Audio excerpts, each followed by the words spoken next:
Nagliyab ang isang truck na may kargang frozen products sa North Luzon Expressway kagabi. May unang balita si Bea Pinlac. Nabulabog ang biyahe ng delivery truck na ito habang binabaybay ang North Luzon Expressway sa Valenzuela pasado alas 11 kagabi. Ang truck biglang nagliyab. Kung galing pa Marilao tapos bibiyahe kami ng Pasig, nakapansin ko po sa side mirror may apoy sa bandang right side. Ngayon, dali-dali kong ginilid para hindi ako makaano sa kalsada, makaabala. Ngayon, pagkagilid namin, biglang sumiklab yung apoy, nag-aalisan kami.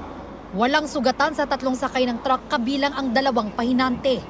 Sinubukan pa raw nilang buhusan ng tubig ang apoy pero mabilis daw itong lumaki kaya tumawag na sila ng tulong. Napinsala ang bandang harapan ng truck. Hindi naman daw nasunog ang kahon-kahong frozen products na karga ng truck.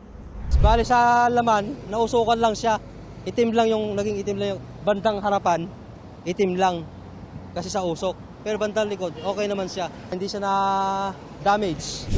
Ayon sa Bureau of Fire Protection, mag-aalas 12:30 ng madaling araw kanina nang tuluyang maapula ang apoy. Inaalam pa nila ang sanhi ng sunog at halaga ng pinsala. Ito ang unang balita.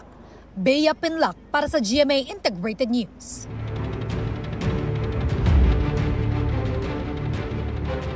Gusto mo bang mauna sa mga balita?